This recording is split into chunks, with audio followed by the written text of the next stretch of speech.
আসসালামু আলাইকুম প্রিয় দর্শক, কেমন আছেন আপনারা? আশা করি আপনারা সকলে ভালো আছেন। আমি আজকে আপনাদের জন্য ভর্তার রেসিপি নিয়ে চলে এসেছি। প্রথমে আমি মাছ ভর্তা বানাবো, তাই আমি মাছটিকে ভালোভাবে ধুয়ে নিয়েছি এবং এতে হলুদ গুঁড়ো, মরিচ গুঁড়ো এবং পরিমাণ মতো লবণ দিয়ে মেখে নিয়েছি। এখন আমি চুলায় একটি প্যান বসিয়ে প্যানটিকে গরম করে এতে তেল দিয়ে দিচ্ছি। এখন তেলটা প্যানের চারদিকে ঘুরিয়ে ঘুরিয়ে লাগিয়ে নিচ্ছি।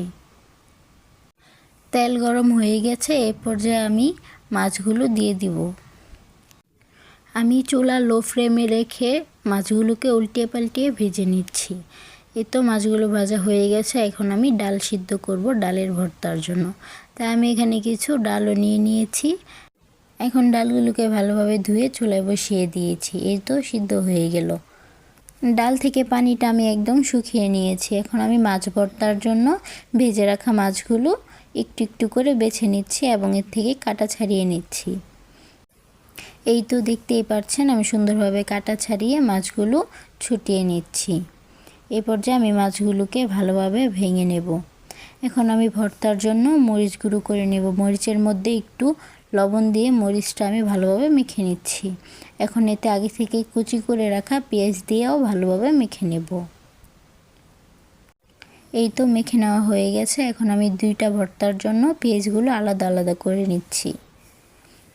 এই তো এখন আমি আগে থেকে গুঁড়া করে রাখা মাছ দিয়ে ভালো মতনে পেঁয়াজের সাথে মেখে নিচ্ছি।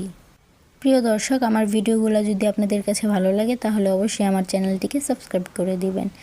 এই তো ভর্তা বানানো হয়ে গেছে। এখন আমি এতে একটু সরিষার তেলও দিয়ে দিচ্ছি। সরিষার তেল দিয়ে আবারও ভালোভাবে মেখে নিচ্ছি। এখন আমি কিছু ধনেপাতা কুচি দিয়ে পরিবেশন করে নেব। এখন ডালের ভর্তার জন্য যে পেঁয়াজগুলো রেখেছিলাম, এখন আমি ডালের ভর্তা বানিয়ে নেব। আগে থেকে সিদ্ধ করে রাখা ডালগুলো দিয়ে আমি ভর্তাটা বানিয়ে নিচ্ছি। দেখতেই পাচ্ছেন আমি পেঁয়াজের সাথে ডালগুলোকে খুব ভালোভাবে মিশিয়ে নিচ্ছি। এখন আমি এতেও একটু সরিষার তেল দিয়ে দিব। তেল দিয়ে আমি আবারও ভালোভাবে মেখে নেব। এই তো আমার ভর্তাটা প্রায় হয়ে গেছে। এখন আমি কিছু ধনেপাতা কুচি দিয়ে ভালোভাবে মেখে পরিবেশন করে নেব। প্রিয় দর্শক, আমার ভিডিওগুলো যদি ভালো লাগে অবশ্যই আমার চ্যানেলটিকে সাবস্ক্রাইব করে পাশে থাকা বেল আইকনটি বাজিয়ে দেবেন এবং লাইক কমেন্ট শেয়ার করে দেবেন। আসসালামু আলাইকুম। দেখা হবে অন্য কোনো ভিডিওতে। ভালো থাকবেন, সুস্থ থাকবেন। আল্লাহ হাফেজ।